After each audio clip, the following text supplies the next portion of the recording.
Coach Mantell story time. Why nobody got to know Todd Pettengill. Yeah. Now I remember him now. See, that's my era. I remember him. That was the New Generation era. Yeah. And what was the show he had on there? WWF Mania. And he was like the goofball, but he was funny and entertaining. I remember Johnny Gonzalez chasing him around the studio. Now, that was something.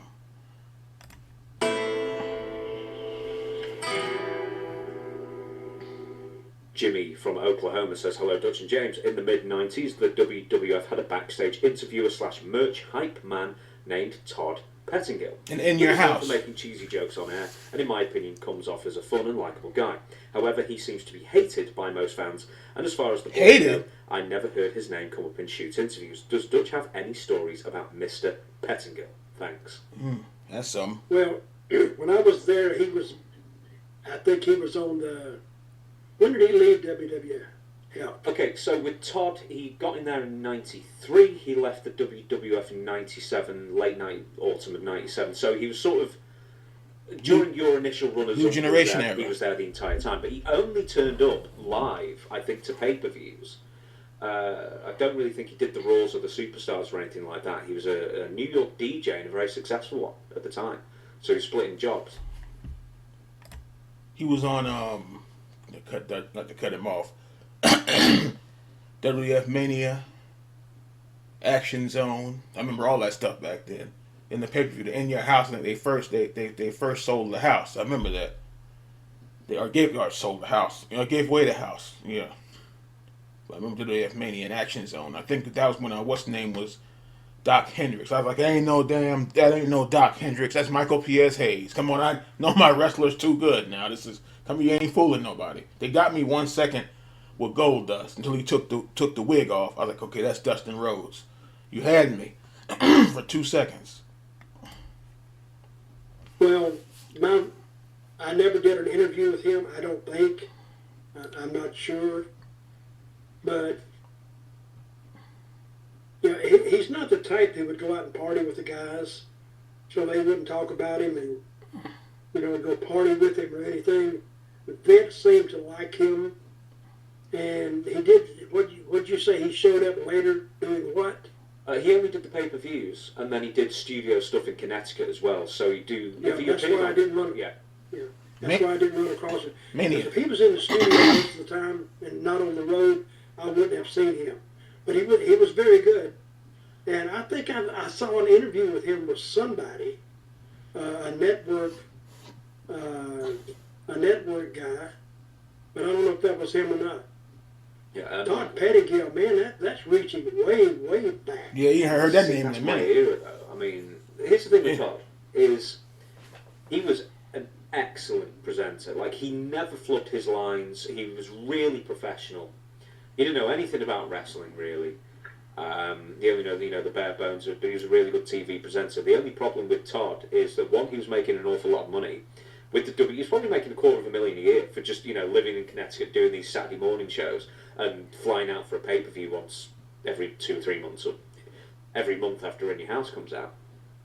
But he was probably making even more money in New York, doing this, morning radio show, where he was still like a young kid, and burning the candle at both ends. Yeah, I remember all those guys, because another one, I think I seen him interview last year, Sean Mooney. That's not that. You want to talk about going back? That was Hogan and the Warrior era, Hogan Savage Warrior era. He always do those interviews, and then he'll say something, and then they'll be like, let's see what Hogan and the Warrior think about this. Then Hogan and the Warrior would pop up. Let me know something, brother. And the Warrior, and the Warrior gets started. It's like, he gets started and starts hollering and stuff and growling. But yeah, remember Sean Mooney, Todd Pettengill. Even before that, Mean Gene and what's the other guy's name? Alfred Hayes. And then later on, what's his name? Still not crazy about it. What is his name? He's been there for 100 years now himself. Michael Cole. Yeah, yeah, but Todd or Moon, yeah, Sean Mooney. That was even before Pettengill was in. I think Mooney left, and that's when Pettengill came in, and Pettengill was gone, and then Cole came in there. I think he was the interviewer first. Then he was on commentary. I think it's been so damn long. But like, yeah, I think by the attitude era, Michael or Pettengill was gone. I think. Trying to do both. So he ends up.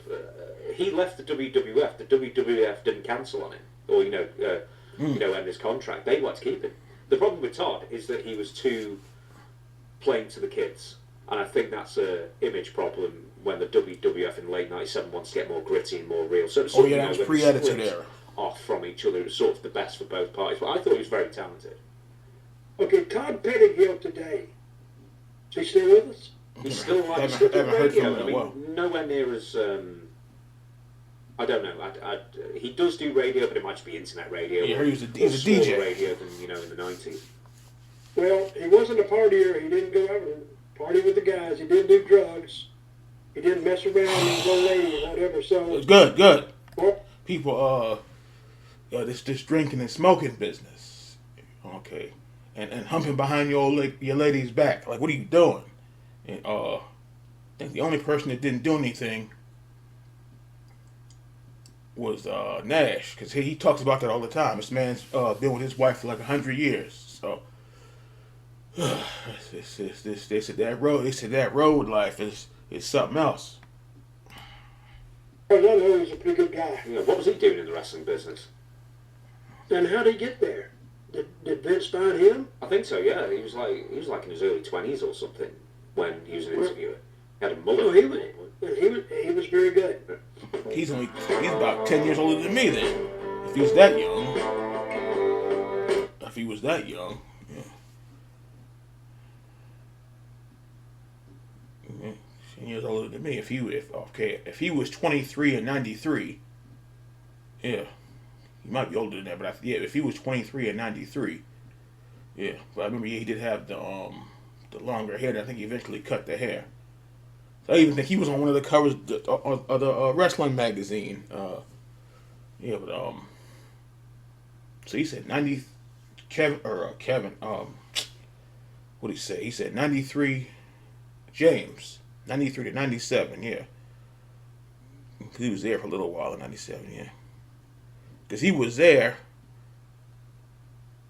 on Stone Cold when he was that name or something else. When he was called the Ringmaster, that was something. So yeah, but 97 he was gone, and that's when Cole came in there. Yeah, like I said, he's like Dutch said. He said going back to Pettengill. That's going back. Yeah, 'cause that's like that was 30 years ago. Yeah, and even before that, going back 35 years. Sean Mooney. Yeah, yes, that's going back to primetime wrestling and superstars. Y'all know about that. The old school wrestling. Y'all remember that stuff? That was a classic. When the Saturday wrestling came on, you didn't want to be bothered. Leave me alone.